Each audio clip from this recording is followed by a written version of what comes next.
সৎ মায়ের বাড়ি থেকে শিশুকন্যার রহস্যজনক দেহ উদ্ধার। এই ঘটনায় ব্যাপক চাঞ্চল্য ছড়ালো করণদিঘিতে।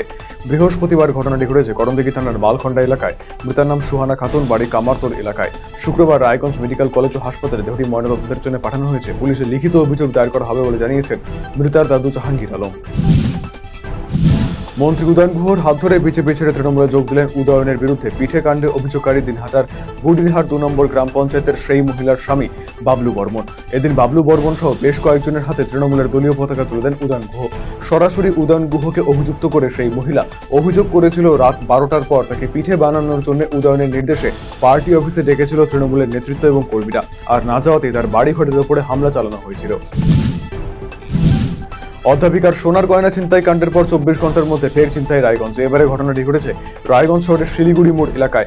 অটোর মধ্যে মহিলা যাত্রীর ব্যাগ কেটে টাকা ছিনতাই করা হয় বলে অভিযোগ। ঘটনার তদন্ত শুরু করেছে পুলিশ। মানিকচকের ভূতনি সহ একাধিক অঞ্চলে নদী ভাঙনের ভয়াবহ ছবি। সেখানে বন্যা পরিস্থিতিরও বেশ অবনতি হয়েছে। বিচ্ছিন্ন হয়েছে যোগাযোগের ব্যবস্থা। বহু মানুষ আশ্রয়হীন। এমন অবস্থায় এলাকা পরিদর্শনে এলেন বিজেপি নেতৃত্ব। বিজেপি নেতা গৌরচন্দ্র মণ্ডল সহ অন্যান্য নেতৃত্ব এদিন এলাকা পরিদর্শন করেন। রায়গঞ্জের বিধায়ক কৃষ্ণ কল্যাণীর হাত ধরে ফের বিজেপিতে ভাঙন। এক ঝাঁক নেতাকর্মী শুক্রবার বিজেপি ছেড়ে যোগ দিলেন তৃণমূল কংগ্রেস দলে।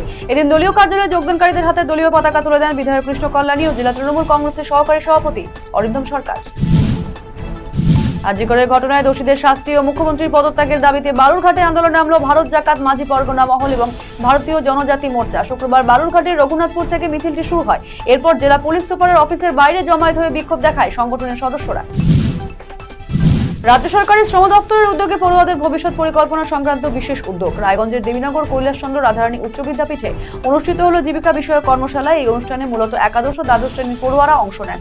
অনুষ্ঠানে উপস্থিত ছিলেন জেলা কর্ম বিনিয়োগ কেন্দ্রের অধিকর্তা শুভঙ্কর সরকার, প্রধান শিক্ষিকা রাখি বিশ্বাস সহ অনেকেই।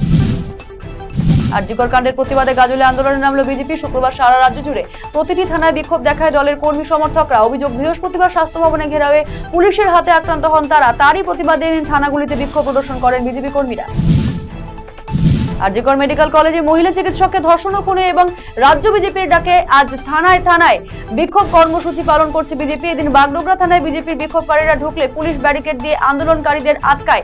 পরিস্থিতি নিয়ন্ত্রণে অতিরিক্ত পুলিশ মোতায়েন করা হয় থানায়। ক্রমাগত এলাকায় থাবা বসাচ্ছে ডেঙ্গি। নতুন করে আক্রান্ত আরো একজন।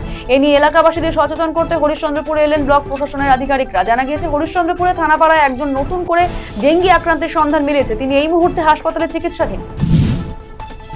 শুক্রবার মাথাভাঙা 2 নম্বর ব্লকের ঘোকসাডাঙ্গা থানার সামনে বিক্ষোভ দেখালো বিজেপি। এদিন ঘোকসাডাঙ্গা বাজারে বিজেপির দলীয় কার্যালয় থেকে এই মিছিলটি শুরু হয়ে ঘোকসাডাঙ্গা থানার সামনে আসে। এদিনের এই মিছিলে নেতৃত্ব দেন মাথাভাঙার বিজেপি বিধায়ক সুশীল বর্মন সহ বিজেপি নেতা প্রতাপ সরকার, প্রশান্ত বর্মন সহ অন্যান্যরা।